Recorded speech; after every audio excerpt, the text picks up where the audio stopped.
โอเคครับก็กราบสวัสดีคุณผู้ชมทุกท่านด้วยนะครับก็ยินดีต้อนรับเข้าสู่เกม YF ของค่าย PG นั่นเองนะครับผมซึ่งวันนี้ผมก็ทุนมาที่ 10,000 เหมือนเดิมนะครับผมก็เดี๋ยวผมจะมาเริ่มด้วยการซื้อฟรีสปินนะครับซื้อ50เหรอไม่เอาดีกว่าซื้อ100ไปเลยทุน10,000ก็ต้องเอาหนักๆสิว่า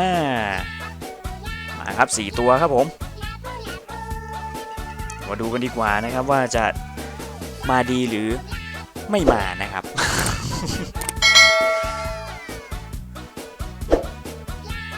ไปครับซื้อ 7,500 ครับ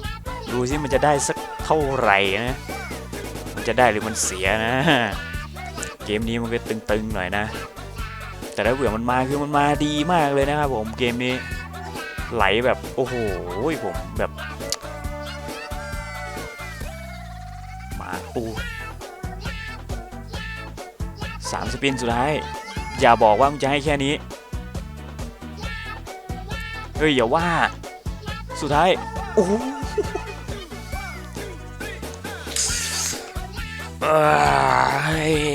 ซื้อ 7,500 ได้ 780จะบ้าตายไปกดเองก็ได้วะเผื่อแม่งจะฟุกเข้า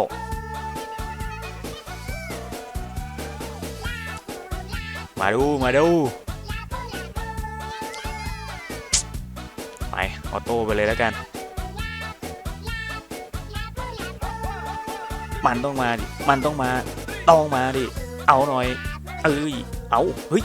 3ตัวว่ะลุ้นตัวเดียวเคมาสวยเอาเอาอีกตัวดิมาไหมเอาสวยงามครับผม5ตัวเอาอีกดิเอา6ตัวดิโอ้โห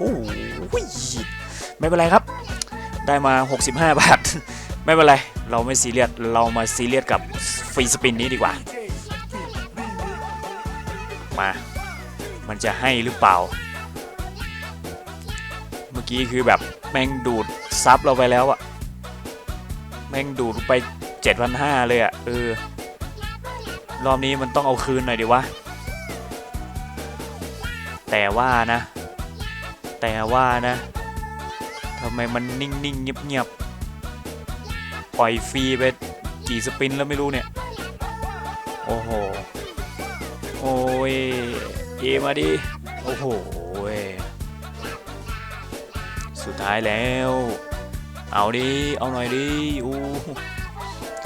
เหลือสปินสุดท้ายมาลุ้นกัน ว่ามันจะได้สักเท่าไหร่นะโอ้ยมันตึงจังวะได้มา1,000 เดียวเอากล้วยมา10ยังได้อยู่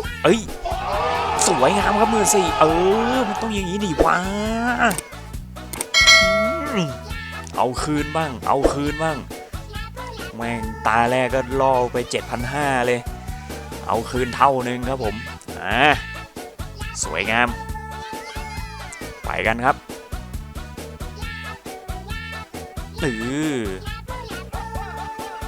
นาฬิกามาดิสวยเลยไปอีกดิพิซซ่ามาโอ้ยยังได้อยู่โอ้มาดีสวยงามครับ 7,760 ครับผมมันต้องอย่างนี้วะไปมาเคมาเอายังมาอยู่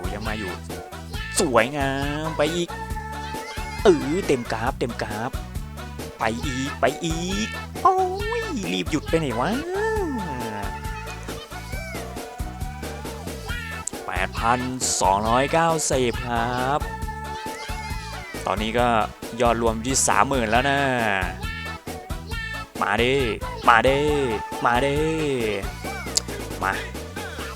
อย่างนี้ต้องเพิ่มครับอย่างนี้ต้องอัพครับ250ไปเลยครับ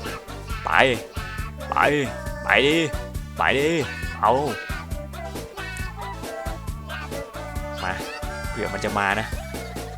ให้ AI มันหมุนไปเองเลยยังไงโอ้โห